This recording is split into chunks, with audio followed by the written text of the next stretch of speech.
आज इस वीडियो में हम उन पॉइंट्स का जिक्र करने वाले हैं और एक एग्जाम्पल भी सोल्व करने वाले हैं कि प्रेसी राइटिंग में किन किन बातों का ध्यान रखें और किस तरह से हम इसको लिखें। जो एक प्रेसी आती है, लगभग ये लगा लो कोई 12 लाइन की आ गई, तो आपको उसको 1/3 लिखना होता है। जैसे 4 लाइन के आसपास आपको इस तरह से वो प्रेसी बनानी होती है। जैसे 12 लाइन है, ये मोटा मोटा एक रफ एस्टीमेट होता है कि लगभग आपको 4 लाइन के अंदर उस पैसेज का सारा सार आ जाए, इस तरह की चीज़ लिखनी है। और कुछ भी, यानी लाइन भी 4 बन जाए और उसका मीनिंग भी एज इट इज़ रहे, यही मतलब होता है प्रेसी का। इसमें कुछ क्वेश्चंस पूछे जाते हैं, लगभग 5 मार्क्स की आती आई थिंक ये। और एक पूछा जाता है टाइटल जब आप उसको रीड करोगे उस पूरे पैसेज को, तब इजीली आपको समझ में आ जाएगा कि इस पैसेज में किसके बारे में, कौन से टॉपिक के बारे में बात कही गई है। जो फर्स्ट है, जो पहली लगभग या तो पहली 2 लाइंस में या फिर जो लास्ट की लाइंस होती हैं 1-2, उनमें उसका जो टाइटल है वो क्लियर हो जाता है। सबसे पहला पॉइंट जो है उसमें हम उस पैसेज को कम से कम 3-4 बार रीड करेंगे। इतना रीड करने के बाद हमें कुछ चीज़ें ऐसे लगेंगी कि इस पैसेज का सार जो है वो इन लाइनों में छुपा हुआ है। उसको हम पेंसिल रखें तो ज़्यादा अच्छी बात है, क्योंकि पेपर से थोड़ा सा, पेपर में पेन यूज़ करने से क्योंकि हम उसको रब नहीं कर सकते तो ऑब्जेक्शन हो सकता है। तो इस तरह से हम अंडरलाइन कर लेंगे। फिर उन लाइंस को दोबारा पढ़ के देखेंगे कि इस पूरे पैसेज का सार इसमें आ रहा है या नहीं, और उनमें कुछ इन बातों का ध्यान भी रखेंगे। अवॉइड एग्जाम्पल्स, उसमें प्रेसी में क्या होता है, जो बड़ा पैसेज होता है उसमें क्या होता है, अपनी चीज़ों को क्लियर करने के लिए जो राइटर है उसने बहुत ज़्यादा एग्जाम्पल्स का यूज कर लिया होता है, हम उनको छोड़ देंगे। रिपीट भी वो अपनी बातों को करता है बहुत ज़्यादा बार, उसको भी छोड़ देंगे। उसका जो मेन पार्ट है वो हम रख लेंगे।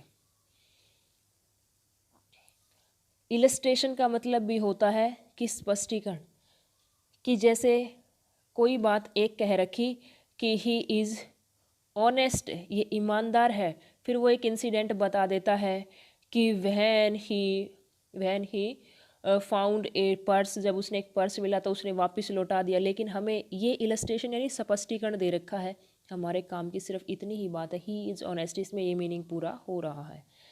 कोटेशंस, अब कई बार जो लेखक हैं उनकी कोटेशंस का भी यूज़ किया जाता है, इस तरह से करके, और एज इट इज़ वर्ड्स का यूज़ किया जाता है, वो हमारे कोई काम की नहीं होती।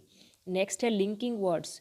लिंकिंग वर्ड्स का आप समझते हो in spite of, instead of, in addition to, और भी बहुत सारे ऐसे वर्ड्स हैं और फ्रेज हैं जो एक सेंटेंस को दूसरे से मैच करते हैं या कंक्लूजन निकालते हैं। उनका भी हमारे लिए कोई यूज नहीं है, हमें सीधी सीधी बातें लिखनी है। प्रेसी को नीट एंड क्लीन लिखें, बिल्कुल साफ़ सुथरा। उसको लिखने से पहले एक बार उसका रफ स्केच बना लें कि इस तरह से हमें प्रेसी लिखनी है, उसमें कटिंग बिल्कुल भी ना करें। और टाइटल हमें बिल्कुल ईजिली हम फाइंड आउट करना सीख लेंगे और आपको समझ में आ जाएगा कि इसमें इस चीज़ की बात कही गई है। ये एक एग्जाम्पल है जिसके माध्यम से हम सीखेंगे कि प्रेसी को इस तरह से हमें लिख लेना चाहिए, इससे आपको हेल्प होगी। फर्स्ट दे रखा है पढ़ने की कोशिश, क्या इसको मतलब 3-4 बार रीड कर लेना है। Machine have in fact become the slaves of modern in life, they do more and more the work that human beings do not want to do. Machine जो है वो स्लेव बन चुकी हैं मॉडर्न लाइफ का, और वो ज़्यादा से ज़्यादा वो काम करती हैं जिनको ह्यूमन बींग्स यानी मनुष्य नहीं करना चाहता। Think for a moment of the extent, सोचो कुछ देर के लिए, to which machines do work for you, कि मशीनें तुम्हारे लिए क्या क्या काम करती हैं। You wake up perhaps to the hoot of a siren emitted by a machine in a neighbouring factory, की शायद आप जगते होगे बिल्कुल पड़ोस में जब एक सायरन बजता होगा, सायरन की आवाज़ आती होगी किसी मशीन की फैक्ट्री में जो तुम्हारे पास में है। You glance at a machine by your beside to make sure that the factory machine had the right time wash in water brought to you by the aid of a machinery heated by machinery and placed for your convenience in basins made by machinery. You eat your breakfast quickly cooked for by up to date machinery, go to school in machines made for saving leg labor, and if you are lucky enough to be in a very modern school, computer which is also a machine teaches you by one of the most pleasant method such are use of machine. तो क्या समझ पाए एक ही reading से? मुझे लगा कि आप और भी इसके वो निकाल सकते हो, टाइटल निकाल सकते हो, यूज ऑफ मशीन्स, ये तो इसका टाइटल हो गया। फर्स्ट लाइन लिखेंगे मशीन हैव, इनफैक्ट को छोड़ देंगे, लिंकिंग वर्ड्स बताया था, become the slave of modern life. दूसरा हम लिख देंगे, कुछ 8-10 वर्ड ऊपर नीचे हो जाए तो उससे कुछ फ़र्क नहीं पड़ता। दे डू, सीधा लिख लेंगे, they do work for human beings, हम सीधा लिख देंगे क्योंकि हमें वर्ड्स का भी ध्यान में रखना है। दे do more and more work for the human beings, 2 line हुई हमारी। फिर तीसरा लिख लेंगे थिंक फॉर ए मोमेंट, और ये अमीनी ये खुद के सोचने की बातें हैं। और मशीनें क्या क्या करती हैं? दे वेक अप, इस तरह से लिख सकते हैं ना, या फिर यूँ लिख सकते हैं we wake up in the morning by machine. दूसरा, हमें सुबह जगाती है मशीन, फैक्ट्री वगैरह से कुछ लेना देना नहीं।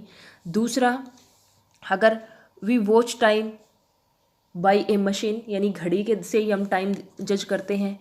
फिर दूसरा देखेंगे हम कि जो हमें ईट यानी ब्रेकफास्ट मिलता है सुबह, वो भी we have our breakfast prepared by machine and go to school on machine, यानी जो मशीन है उनकी मदद से ही हम कहाँ जाते हैं, स्कूल जाते हैं। और तीसरा लिखो कि अगर we learn in school with the help of machine, यानी कि जो मशीन है उन्हीं से हम पढ़ते हैं।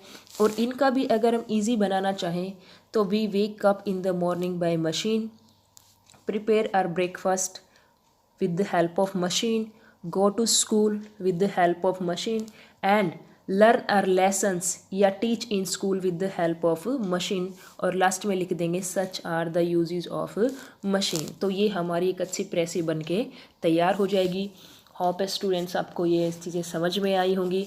और वो जो स्टोरी है, एक स्टोरी राइटिंग और है, उसमें हम कुछ भी नहीं समझा सकते अलग से कि कुछ ऐसे प्रेसी की तरह पॉइंट्स बता दे जिसका आप ध्यान रखो।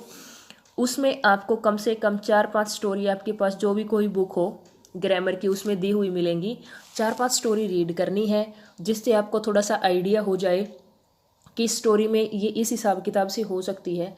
क्योंकि बहुत ज़्यादा स्टोरीज हैं, उनको क्या क्या बताएं। आप जब 5-6 स्टोरीज खुद पढ़ लेंगे तो आपको आइडिया हो जाएगा जो मेन स्टोरीज हैं।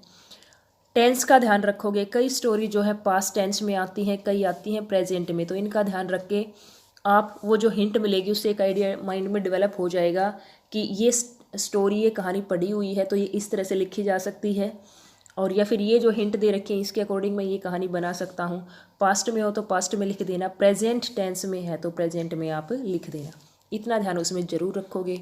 मेरी तरफ से आपका सारा सिलेबस कवर हुआ। All the best.